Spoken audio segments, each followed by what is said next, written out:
Good morning, class. Okay, let's start our day with a great, big, beautiful smile. Very good. Class, please all stand and let us pray first. Angelo, please lead the prayer. In the name of the Father, the Son, and the Holy Spirit. Amen. In the name of the Father, the Son, and the Holy Spirit. Amen. Thank you, Angelo, for your wonderful prayer.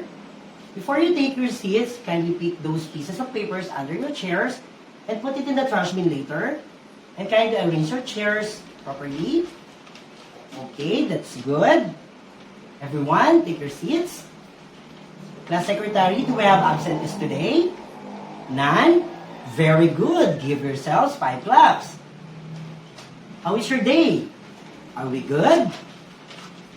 That's good to hear. Are you ready for our discussion for today? But before we start our lesson, let's do a recap. Can anyone recall what we have learned from the previous lesson? Okay, good. Then what is base? Princess? Correct. How about rate? Ryan? That is correct. Do you know their formulas? Okay, so what is formulas for base? Yes, Yesel? Excellent. How about rate?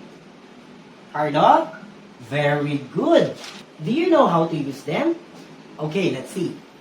What is the base if you have a percentage of 50 with a rate of 50%? That is correct. How about getting the rate? If you have a base of 100 and percentage of 25. Excellent. It seems you did understand our previous lesson. Very good, everyone. Give yourself 5 claps. We can now proceed to our next lesson. Let's start it with an anxiety activity. Class, are you familiar with the pie chart or pie graphs? Very good. What is pie graph? Correct.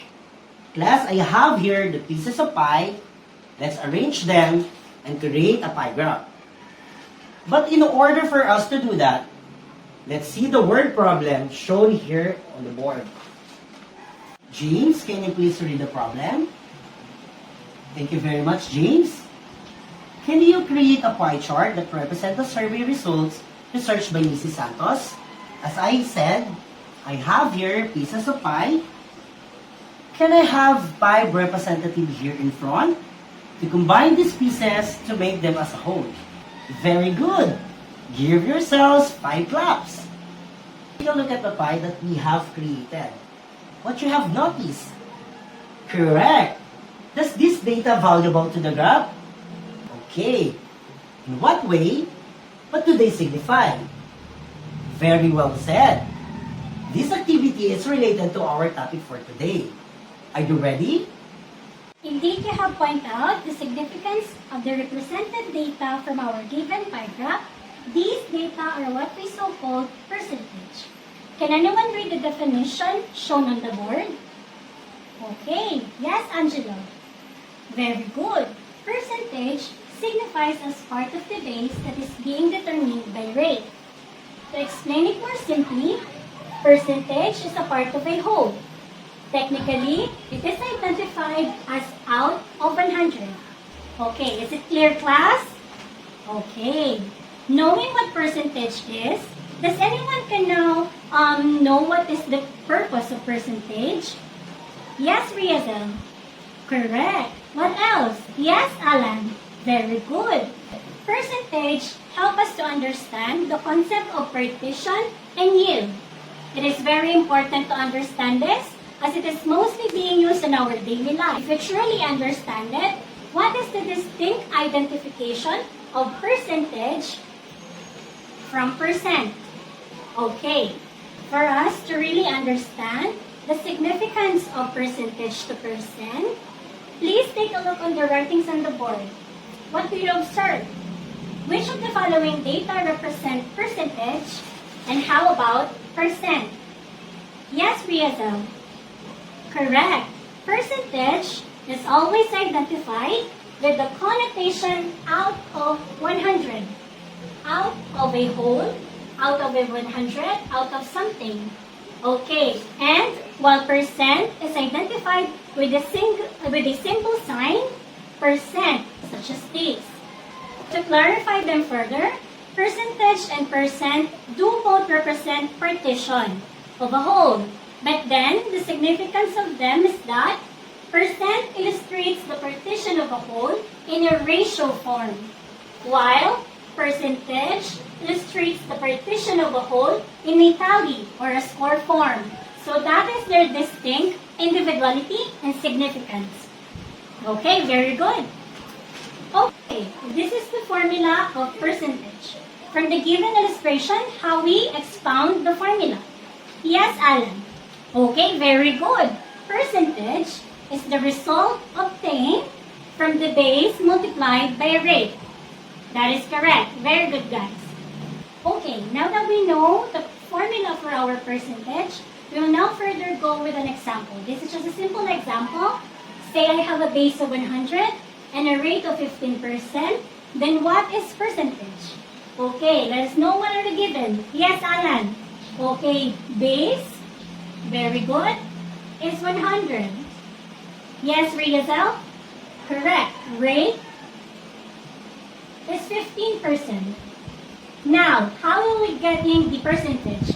What is the formula? P is equals to B multiplied by rate. Okay, P is equals to base multiplied by rate. Now, in the solution, let's copy again the formula and let us identify the given. Base is 100 multiplied by 15%. Now, a gentle reminder, this 15% should be converted into ratio. What is the ratio form of 15%? That would be 15 over 100. Now again, we multiply 100. What is the 15 divided by 100 is equals to 0.15. Now 100 multiply by 0.15, 15. Very good, guys. So we are looking to the percentage of this equation or this problem. The base of 100, rate of 15%, the percentage is 15. So we have an answer of 15. Very good, guys. Very good. Give yourselves 5 claps. So class, to level up your skills, let us now move on solving percentage through word problems. Again, does every one of you still remember the problem solving method? Okay, the first one is, yes, James. What is ask? Very good. What is asked on the problem? Next one. Yes, Thea. What are the given? Very good. Take notes of this so that you can be reminded. Next. Yes, Dimple. What is the formula? Very good. The next one. Yes, Sarina. What is the solution? Very good. Next. Ishan? Okay, the last one is, what is the answer? So remember, we are talking about percentage. Miss Riza, kindly read the problem. Okay. Very good. So now, can you guys determine what is asked on the problem? Yes, Lorraine. Of course, percentage. That's our topic for today. The next one, what are the given? Yes, Lance? Okay, the base is 120 grade 5 students. The next one, yes, Ishan? Alright, the rate is 45%. Now, what is the formula? Yes, Riza? Alright. Percentage is equals to base times rate. The next one, what is the solution? Yes, Ray. Alright. So, 120 times 45%. Always remember, convert the 45% into decimal. Okay? The last is the answer. Who knows the answer? Yes, Dimple? Okay. The answer is 54. 54 is the 45% of 120 grade 5 students. Okay, very good, guys.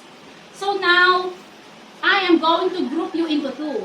I'm going to give you two problems problems and you're going to solve it within 10 minutes. Okay? Okay, two groups, are you ready? For the group 1, I will read the word problem. A test has 20 questions. If one gets 80% correct, how many questions did he miss? Okay, for the group 1, clear? Questions? Okay. I will proceed to the next group. Group 2, Lois has already collected 500 different kinds of stamps. From these stamps, 85% are Philippine stamps, and the rest are foreign. What is the percentage of the foreign stamps that Lois collected? Okay, guys? Clear? So, class, upon checking your activities, you got it correct. So, this will be the end of our class. Give yourselves 5 claps.